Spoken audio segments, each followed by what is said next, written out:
बिस्मिल्लाहिर्रहमानिर्रहीम। अस्सलाम वालेकुम स्टूडेंट्स। आज हम डिस्कस करेंगे नर्सिंग रिसर्च का जो पेपर हुआ है 2024 का। तो उसकी जो करेक्ट आंसर कीज है जिसको हमने मल्टीपल सोर्सेज से वेरीफाई की है, तो वो करेक्ट आंसर कीज आज की वीडियो में हम आपके साथ डिस्कस करेंगे। ओके, अच्छा, सबसे पहले वाला जो क्वेश्चन है वो है which one of the following which type of qualitative data is not ranked और order and includes example such as gender, colour and nationality. तो कौन से क्वालिटेटिव डेटा में जो है ना उसमें रैंकिंग नहीं हो सकती, उसमें ऑर्डरिंग आप नहीं कर सकती, लेकिन उसकी एग्जांपल में ये वाले आते हैं। तो इसमें कौन सा ऑर्डिनल है, या इसमें जो है ना नॉमिनल है, या डिस्क्रीट है, या कंटिन्यूस है। तो ये कौन सा डेटा होता है? नॉमिनल डेटा, जिसमें सिर्फ नेम्स होते हैं, रैंकिंग ऑर्डरिंग वगैरह वो नहीं होती। ओके, अच्छा, why is it necessary to review related literature before conducting a study. Study से पहले आपने लिटरेचर क्यों रिव्यू करना होता है? To find shortcut for data collection, to ensure that research question has not been yet answered, and to replicate previous study to avoid reference to existing. तो ये वाला जो है कि आपको ये पता लगे कि जिस रिसर्च वर्क पे मैं काम कर रहा हूँ ये पहले से जो है ना इसको किसी और ने इस पे काम नहीं किया है, ये क्वेश्चन जो मैंने सेलेक्ट किए ये पहले से आंसरेबल नहीं है, तो वहीं पे जो है ना आप क्या करेंगे, उस पर आप रिसर्च करेंगे। तो लिटरेचर रिव्यू का बेसिक पर्पज यही होता है। Okay, which of the following study has the highest risk of biases. तो कौन सी स्टडी में बायसेस के रिस्क बहुत ज्यादा होती है? तो जो केस कंट्रोल स्टडी होता है जिसमें आपने पहली केस सेलेक्ट करना होता है, फिर उसकी रिस्क फैक्टर जो है ना वो आप ढूंढते हो, एक्सपोजर फैक्टर जो है ना वो आप ढूंढते हो। तो इसमें बायसनेस का बहुत ज्यादा जो है ना वो रिस्क होता है। ओके, अच्छा, फिर when one examine the entire population instead of a subgroup of the population, this is population sampling consensus, census and strata। तो इसमें क्या है, ये है सेंसस है। जब आप क्या करते हो, एग्जामिन द एंटायर पॉपुलेशन है, सब ग्रुप के अलावा के बगैर आप एंटायर पॉपुलेशन को जब आप स्टडी करते हो तो ये सेंसस में आते हैं। ओके, अच्छा, विच type of observation involves the researcher participating in activities of the subject being studied। तो non participant observation, participant observation, जहाँ पे जो है ना रिसर्चर खुद इन्वॉल्व होता है। जब रिसर्चर खुद इन्वॉल्व होता है और ऑब्जर्वेशन करते हैं तो वो पार्टिसिपेंट ऑब्जर्वेशन होते हैं। ओके, खुद पार्टिसिपेट होता है उसमें। What is the significance of the research design and the proposal. Proposal में रिसर्च डिजाइन का सिग्निफिकेंस क्या होता है? To outline how the research will be conducted and ensure its validity, to provide a brief overview of the research question, to let reference and used and to discuss unrelated theories। तो इसमें जो correct option है ना वो क्या है कि आप क्या करो, आप आउटलाइन करो रिसर्च को आप आउटलाइन करो कि इसको किससे कंडक्ट करना है और इसकी वैलिडिटी को आप इंश्योर करते हो। तो ये आपके रिसर्च डिजाइन का मेन पर्पज होता है। ओके, अच्छा, which ethical principle is most important when conducting a randomized control trial। तो randomized control trial में आपने बेनिफिशियंस को भी मद्देनजर रखना है, आपने ऑटोनॉमी को भी मद्देनजर रखना है, आपने जस्टिस को भी। तो ऑल ऑफ द अबाव इसमें क्या है, करेक्ट ऑप्शन है। ओके, अच्छा, फिर critiquing in research can be defined as.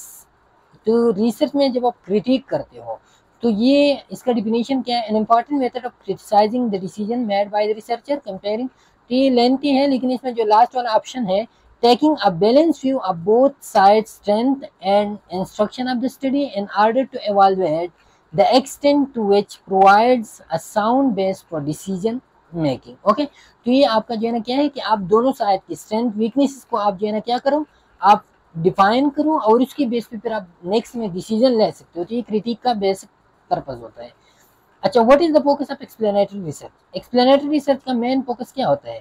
और discussing characteristics of a problem और exploring why something when limited information is available and investigating unexpected areas, identify relationship between the variables. तो इसमें जो correct option है वो क्या है कि exploring why something happened when limited information is available। तो ये क्या है, ये इसमें एक्सप्लेनेटरी रिसर्च का मेन पर्पज ये होता है। ओके, अच्छा, फिर इसमें है विच type of hypothesis predicts relationship between the independent dependent variable. तो काजल हाइपोथेसिस है, नल हाइपोथेसिस, रिलेटिव हाइपोथेसिस। तो इसमें जो है ना इंडिपेंडेंट डिपेंडेंट वेरिएबल आए, इसके दरमियान आप रिलेशनशिप को प्रिडिक्ट करते हो, तो ये काजल में आता है। ओके, लेकिन जब आप डिपेंडेंट इंडिपेंडेंस में मेंशन नहीं हो तो फिर आप उसको एसोसिएटिव भी कह सकते हो। अच्छा, which scientific method often focuses on generating new hypotheses? Inductive method, deductive method, theoretical method and pattern method। तो कौन सी साइंटिफिक मेथड जो है ना वो क्या है, न्यू हाइपोथेसिस को जनरेट करते हैं। तो ये इंडक्टिव क्वालिटेटिव मेथड जो है ना ये क्या होता है, ये न्यू हाइपोथेसिस को जनरेट करते हैं। Phenomenology and qualitative research focuses on collecting numerical data, describing the characteristic of phenomena, understanding individual unique experiences and perspective। तो फिनोमेनोलॉजी में मेनली हमने जो है ना एक्सपीरियंसेस पे फोकस करना होता है कि इंडिविजुअल एक्सपीरियंसेस को हम एक्सप्लोर करते हैं फिनोमेनोलॉजी में। Okay, which of the following rights of an individual participant must be ensured when the researcher can't link the information given by the respondent from the source of information। तो ये क्या होता है, anonymity, autonomy, anonymity होता है। ये क्या होता है, डी नंबर इसमें करेक्ट ऑप्शन है कि ये क्या होता है, एनोनिमिटी होता है, जिसमें जो है ना आप क्या करते हो, आप रिसोर्स ऑफ इंफॉर्मेशन जो है ना वो जिस बंदे से आप इंफॉर्मेशन लेते हो तो उसके साथ आप उसको जो है ना कनेक्ट नहीं करते, मीन कि उसको जो है ना आप क्या करते हो, हाइड करते हो। तो ये क्या होता है, एनोनिमिटी होता है। Which type of hypothesis state that there is a relationship between two variables?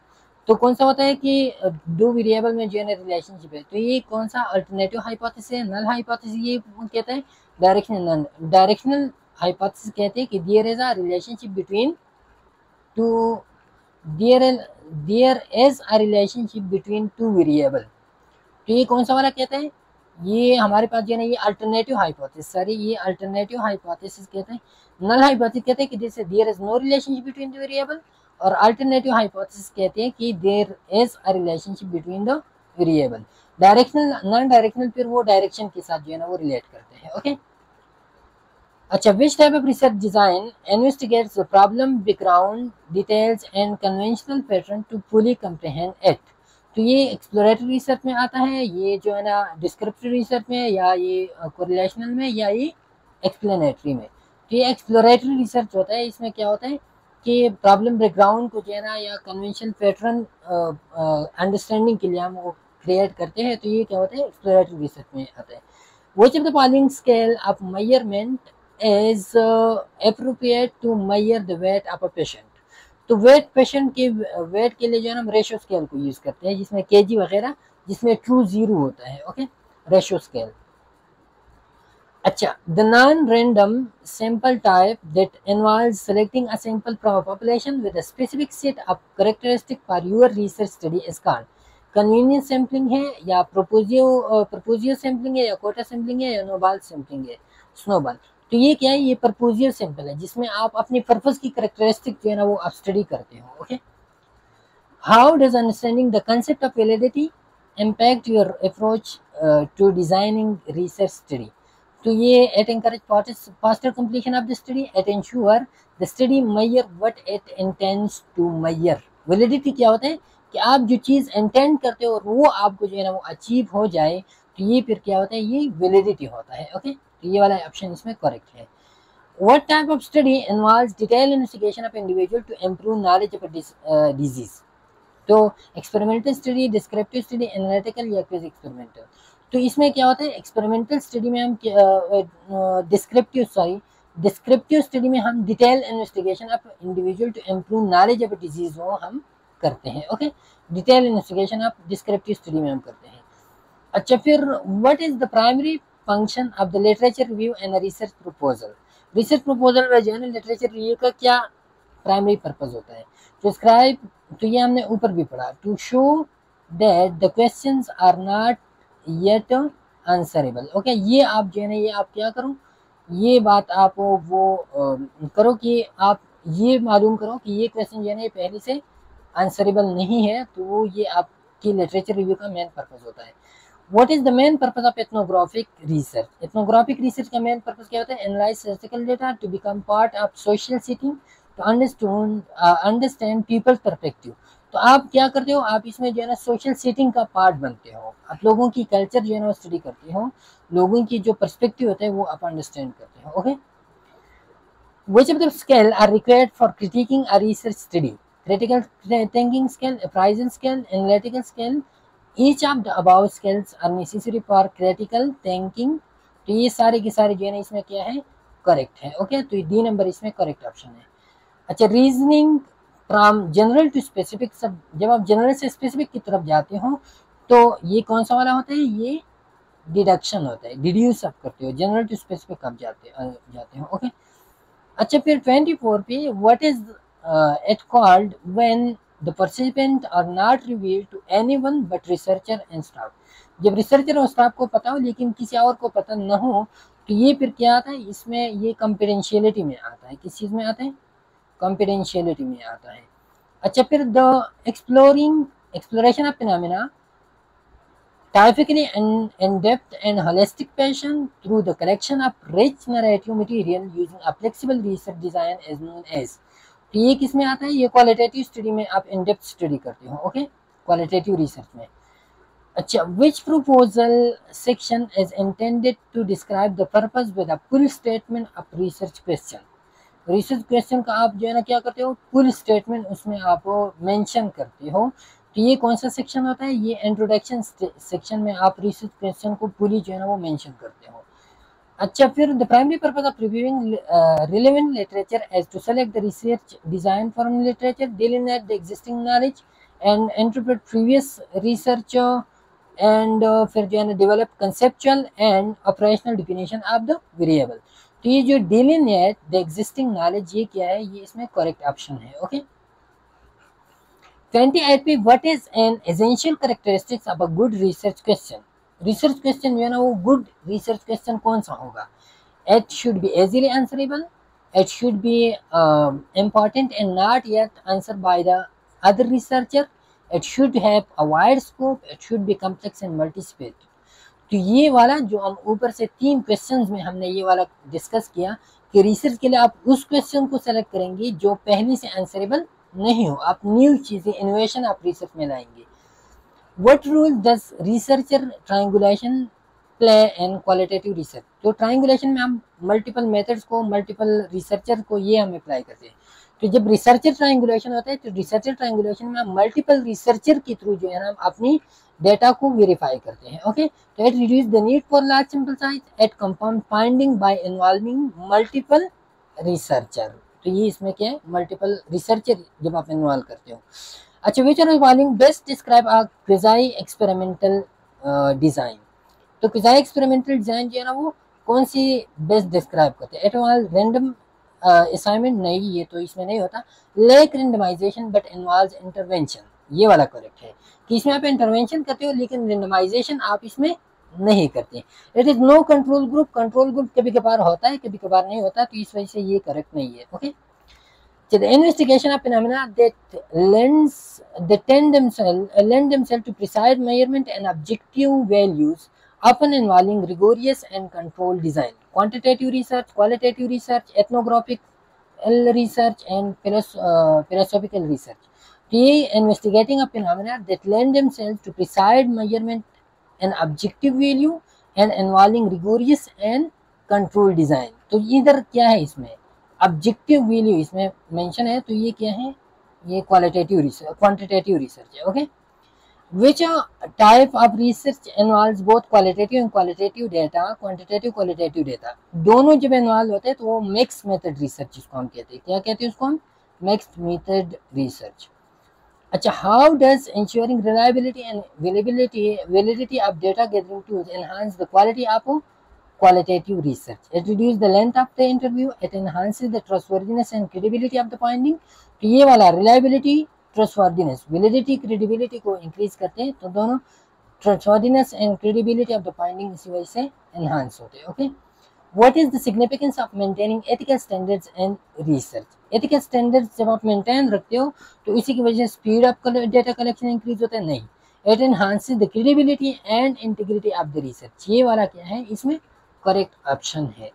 35 in qualitative research which data collecting methods involves conducting group discussion among participants। तो फोकस ग्रुप में क्या होता है, ग्रुप डिस्कशन होता है। Okay, why is it important to have a clear understanding of the theoretical framework in research? Research में clear understanding of theoretical framework क्यों important होता है? It simplifies the research process. नहीं, it provides a systematic way to identify and study variables. ये mainly कि आप जो है आइडेंटिफाई करो, आप वेरिएबल को स्टडी करो, आइडेंटिफाई करो, एक सिस्टमेटिक वे आपको प्रोवाइड करता है theoretical framework. Okay. All of the following are the characteristics of qualitative research except subjective in nature, holistic in nature, interpretative in nature, objective in nature. तो ये क्या है, ये क्वालिटेटिव रिसर्च का जो करेक्टरिस्टिक्स है वो ये सब्जेक्टिव भी है, होलिस्टिक भी है और इंटरप्रिटेटिव भी है, लेकिन ऑब्जेक्टिव इन नेचर जो है ना वो क्वांटिटेटिव होता है, क्वालिटेटिव नहीं होता. Which of the following term best describe the practices as fabrication, falsification, plagiarism and forging of data? तो dishonesty, scientific coercion and ethics. तो scientific misconduct इन तीनों टर्म्स के लिए हम यूज करते हैं. Okay. Which of the following is characteristics of quantitative research? Quantitative research का characteristic कौन होता है? It focus on in-depth understanding of individual experiences. It gather non-numerical data. It uses statistical, mathematical or computational technique. It is based on subjective interpretation. तो quantitative में हम क्या करते हैं, स्टेटिस्टिक्स हम अप्लाई करते हैं, न्यूमेरिकल वैल्यूज जो है ना कंप्यूटेशन हम करते हैं, मैथमेटिक्स अप्लाई करते हैं. ओके. अच्छा, फिर 40 पे a research is allowed to conduct a research, a researcher is allowed to conduct a research in all of the following conditions except if the research is therapeutic, if the risk is minimized, if conducted on vulnerable subject only, if it ensure the voluntary participation. तीनों सही है research के लिए, लेकिन ये वाला research के लिए सही नहीं है. जब रिसर्च करते हो तो वल्नरेबल लोगों पे आप नहीं करोगे. A researcher reviewing course syllabus and faculty journals as a part of their study. तो ये जो है ना जब आप सिलेबस जो है ना वो रिव्यू करते हो, स्टडी करते हो, या फैकल्टी जर्नल्स वगैरह आप स्टडी करते हो, तो ये डॉक्यूमेंट रिव्यू में आता है. किस चीज़ में आता है? डॉक्यूमेंट रिव्यू में. In correlational research what does a positive correlation indicate? तो पॉजिटिव कोरिलेशन जो है ना वो कौन सा वाला इंडिकेट करते हैं? No relationship between the variable, नहीं. An increase in one variable lead to decrease in other, नहीं, ये तो नेगेटिव है. An increase in one variable leads to an increase in another. तो ये क्या है कि एक में इंक्रीज आ रहा है, दूसरे में इंक्रीज आ रहा है, एक में डिक्रीज आ रहा है, दूसरे में भी डिक्रीज आ रहा है. तो ये क्या है, ये इसमें ये वाला आप देखिए बोथ वेरिएबल डिक्रीज टुगेदर, इसका मतलब है सिमल्टेनियसली दोनों डिक्रीज हो रहे हैं. तो नहीं, ये वाला इसमें मोस्ट एक्यूरेट है. ओके. एक इंक्रीज हो रहा है, दूसरा भी इंक्रीज हो रहा है, तो ये पॉजिटिव कोरिलेशन है. Systematic review is an example of which of the following source of literature review.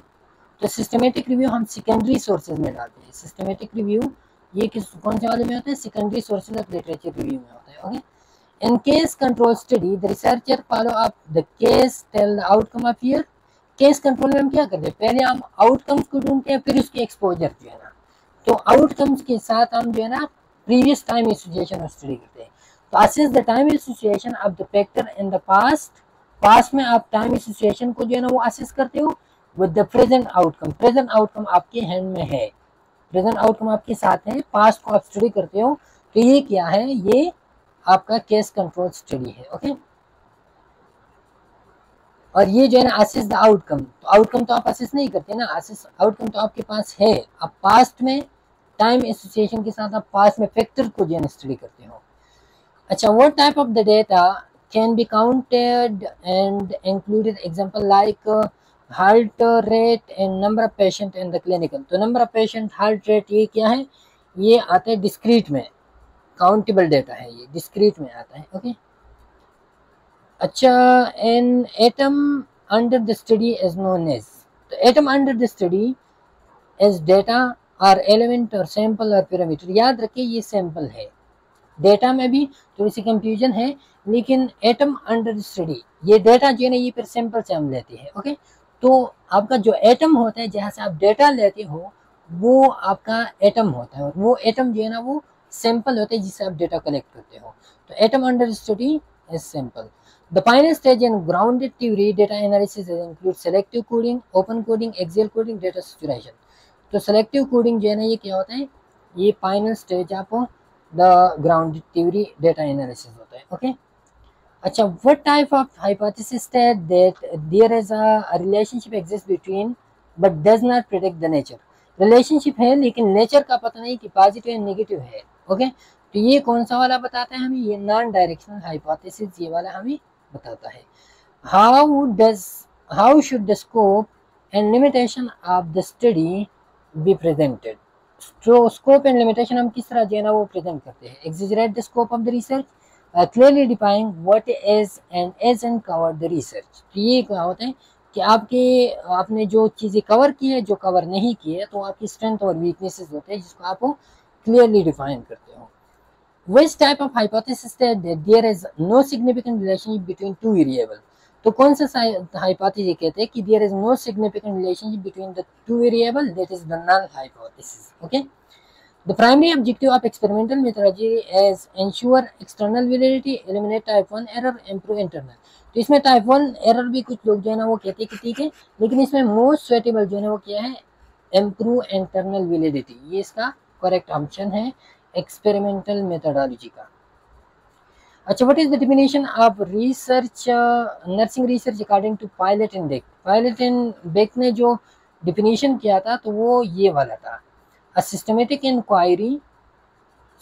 Inquiry design to develop new knowledge और validates and refined existing knowledge about issues of importance to the nursing profession.